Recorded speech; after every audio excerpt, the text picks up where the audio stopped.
Hey, this is Tracy with Color Me This. We are in our third week of Lightfast testing reviews. This is episode 21, and I wanted to state before we do an unveiling here of the day 21 that my test is a little bit unfair.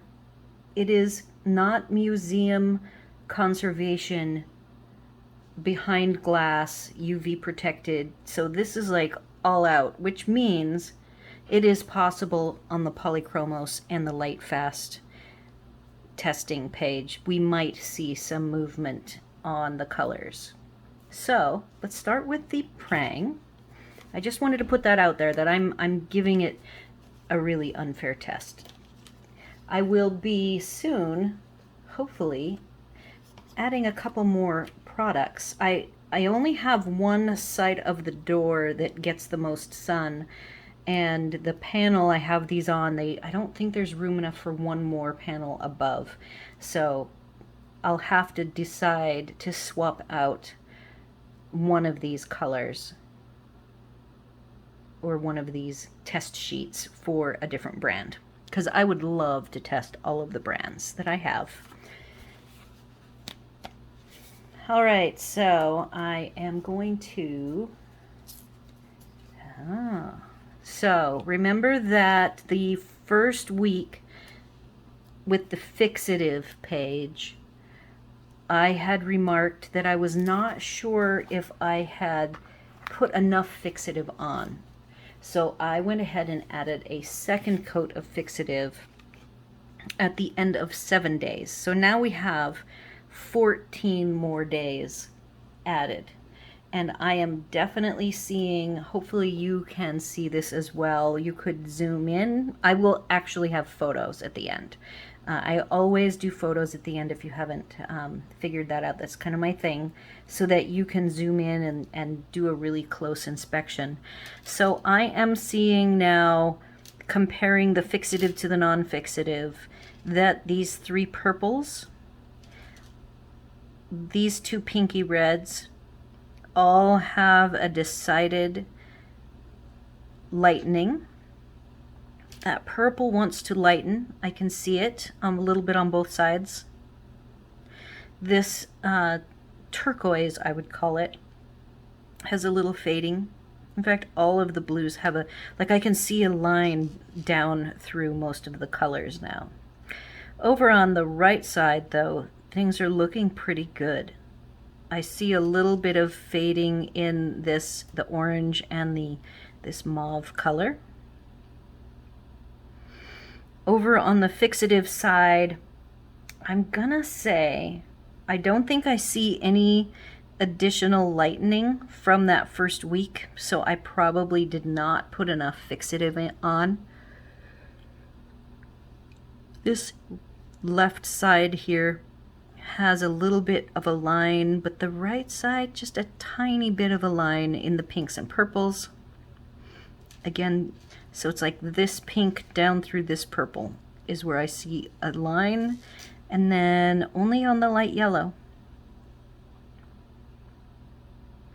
And I gave the cautionary notice that it is possible we will see a change on the Polys and the Derwent Lightfast.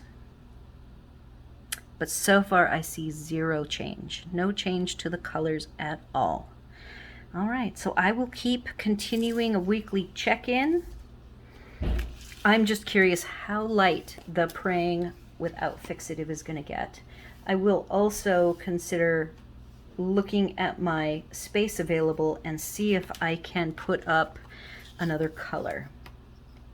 I won't do all of the colors because this is the only set, praying is the only set that I have that is 50, so I will pick a range of all of the color families. And if I do that, so if I could take, if there's room enough for a full sheet, I could actually pick the weakest colors that I think would react and try to highlight one of each of those colors, and then maybe I could get two products. So now I'm finally ready to review my thoughts on the Star Joy Gold. I did a bunch of research on the Star Joy Gold. I researched, color families, sorting them in order versus sorting them in the special order that was provided for beginner colorists.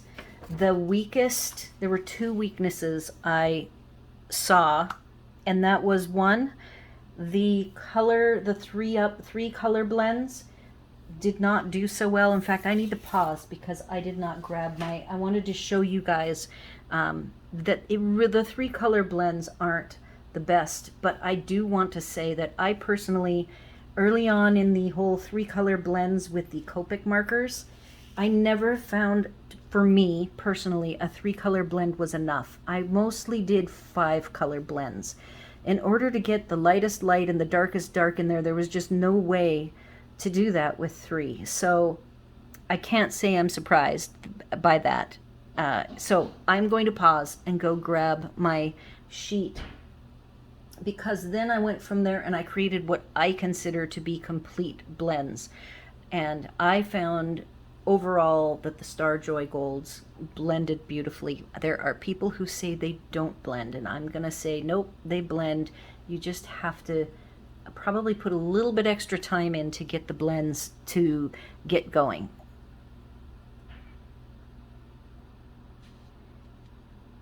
All right, I was only gone a flash. So this particular sort order, I did get colorwithclaire.com, and that's color COLOUR. So I want to give Claire credit and a thank you for putting out a fantastic color chart. I like how it was broken into groups, and I have little lines here where I did some separation. I don't remember what my lines were for.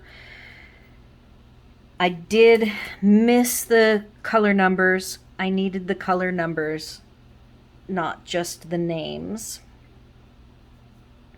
So I did put that down. That would be the only thing I would have loved to see on this chart, is the added color numbers.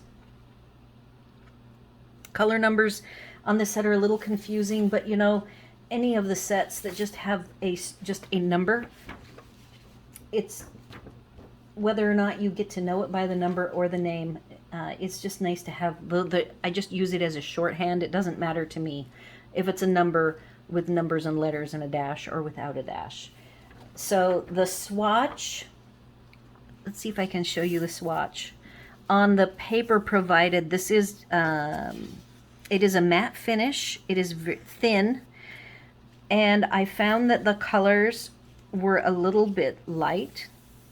So I did make sure that I picked and it's a smooth paper. So I purposefully chose to use my Nina Bristol Vellum because I wanted to show you guys how much these colors really pop. The colors are very vivid. The leads are quite hard. I would say they're way harder than Polychromos. They're more like a Derwent Artist, if you've ever used those. The animal portrait people will use like the browns. I have a set of browns that just are really hard to get, very fine detail. So these are a nice hard lead, hardest next to my prangs. And I actually really like the hard lead. I'm used to using the harder lead, and so I did not find it annoying to use them. I find that you can get a lot of pigment. These are loaded with pigment. Anybody who says they're not loaded with pigment might only have used them on this type of a smooth paper, which you can see you just don't get the payload of the colors like you do with a little bit of tooth. So I guess this set of pencils is definitely a bit paper dependent. So let's look at the blends. These are the blends that come with the set. And people have commented on, like, you have, that says rose red, but it is a little bit of an orangey red. Then you have a purpley pink the magenta rose, and then you have like a cameo pink with a little bit more yellow in it, I guess. This color blend looks good though to me, from Strawberry Tiger Lily to the Coral Salmon. Again, it doesn't go light enough for me and it doesn't go dark enough. So that was the second complaint. There's a really good, there are some fabulous colorists out there, and so I watch them just to be in awe. And this one gal worked really hard to try to get a complete coloring page done with the Starjoy Golds, and right off the bat she says, I don't have enough darks. So for me, I see that you are missing some lights and some darks, but there's enough dark tones in here that you could use. You would have to take like Midnight, which is a dark blue, and then Hemlock is a dark green. You know, you do have them, but I think you would have to use them a little bit as a substitute and do some more layering to actually make the darker tone that you want for your darkest. So I was able to use those darks, the sepia, the indigo. These darks here, you have black and then the warm gray 3, French gray 4. You just have to be a little more creative in your choices for the darks as well as the lights. So from here, I then took this wonderful sheet that I've already shared with you. It's the Artex. This is a smooth. So see how vivid I was able to get the blends with the Artex, because they are just a really pigmented, soft, creamy pencil. So coloringqueen.net provided this particular sheet, and then I found a blank sheet. This one doesn't have a name on it, but I made sure I did not for the Starjoy Golds, in order to actually get them pigmented to show them off to their best ability. I did not use the Nina Cover Copy Smooth. I went ahead and again used my Nina Bristol Vellum. Now I am using the smooth side. There's a really bumpy side and there's a smooth side. So here are the blends that I was able to achieve picking blends, similar blends to the ones here on the Artex. And even in the Artex, I added here and there. You'll see that I went, if it was only 3, I added more because I prefer 4 to 5. So here are my wonderful blends. I made a beautiful sunset, ranges of violet. Here's like poppy red, or red and a poppy red. Sunshine, we've got a bright going from lime green to a bright blue. I love this palm where it goes all the way to black, and I was able to interject that blue that I told you that is called Midnight. It's a beautiful midnight blue, like a dark charcoal gray with a hint of blue. And then in the lime, I used the Hemlock as well as the leaf green. I went with Hemlock. I did light and dark flesh, and I found that these did a beautiful job. You can see if you don't add enough layers, like this 34 GB, I just didn't add enough layers to fill in all of the tooth of the paper. Same with 79 MF. I'm not sure if that shows for you. Let's see if we can get it closer. So I mean, you do have to, with this particular paper, be sure to fill in the tooth, which takes a little bit extra effort. And if you don't want to put in the effort, you're just going to have a little bit of tooth showing. But still, I was able to move the pigment around and get the pigments to blend fantastically. Very much liked how they blended. So from here, after I did that, I have to show you my frogs. So frogs, I've now done 6 different sets of frogs, and I will be eventually sharing them in sort of a side-by-side comparison. So far, I believe that the Starjoy Gold has the same look on the Nina Bristol Vellum, the same level of smoothness. You get no shine. I don't see any shine at all on this bottom, which is this particular version. The third one for me is like my realism coloring style. I did get a darker purpley blue in the background that I was not able to get with the prang, so you get a little bit more color out of the deal. The greens that I picked, the greens are a little more limey than the greens of the prangs. Now, prang only has 50 colors, so you only have so many choices, but definitely the frog colors end up a little more limey. And then, of course, my fun, this is using the Color Blender pencil to blend out and get a super smooth finish, which is the finish. It kind of looks, I call it my Copic look coloring pencil finish, and I like to use that on cards. So all in all, I thought that the Starjoy Gold was a good pencil. Good to use for somebody who loves soft, creamy, really heavy pigmented, like Prismacolor type, and they're not like, I like all pencils. I don't care how bad they are. I just work them till they work, and I'm never in a hurry. I like to relax when I color. It is my calm relaxation time, so I just go with what the pencil does, and so far I haven't found a pencil I do not like. So then the final test that I want to share are the pencils themselves. So again, I have my prang, which is the cheapest, and then I have a Polychromos, and then this is the Starjoy Gold. I know that I don't know if it was the original Starjoy or the golds that had, people were complaining about the lettering wearing off, but I have only a couple parts of the letters were coming off, but look, I can't scratch the black off. I mean, it's on there. So it's a more slender pencil than the other two. However, I won't even measure it. It's pretty close. I like the matte finish. The pencils feel like a quality pencil.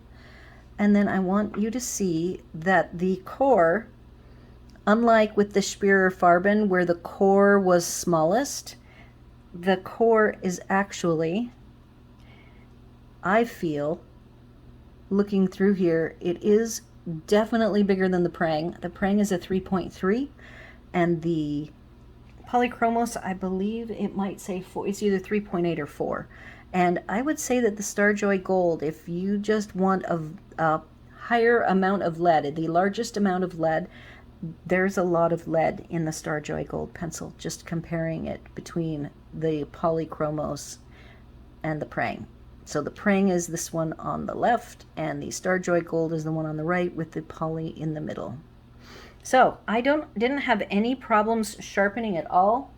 I didn't have problems keeping a point. This is the blue that I used, and it is, I don't even know if I had a super sharp point, but it holds the point pretty well. Let's look at the prang. See, so it holds the point. I would definitely say that the Starjoy Gold lead feels most like the prang versus any other of the pencils that I own. And it gets a nice hard point and keeps the point. And remember, this blue is the blue that did all of the sky work on all 3 frogs. Oh, that's the prang. Starjoy Gold. So I took and used the blue through snaking throughout all of that, as well as the outer edges of the purple.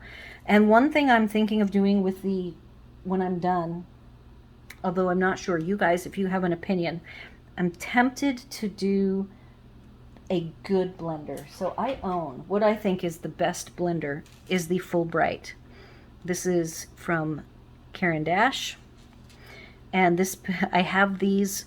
They used to sell the Fulbrights in a set of 3. So this actually, you can see, it traveled thousands of miles in my 5th wheel for two of them stayed in a pouch with some other tools. I don't even know how this got little bits of color on it, because in that pouch, I don't think I had any. I did have a sharpener, so maybe that's where the little flicks of color that you see here come from. But I am tempted, when I'm all done, I want to do the color. I have the 120 and the 180, and they end up being different. I don't think I've mentioned that the entry-level Color 120s with the 3.3 millimeter lead is not the same colors, names, or numbers as the Color 3.8 millimeter lead. So I thought that they were the same. So that was an enlightening thing to discover. So it means that I will be doing the frogs with both of them, and I will compare how they feel. I have actually already swatched the 120s. The 180s are going to take more time. They need to be sorted into color family order first. So I picked the smaller one to do. So I did, with all of the frogs that I've been doing, like I said, my question to everybody is, should I, on the full coloring one, should I use the blender pencil or not? And then I made a mistake, and I will pre-reveal.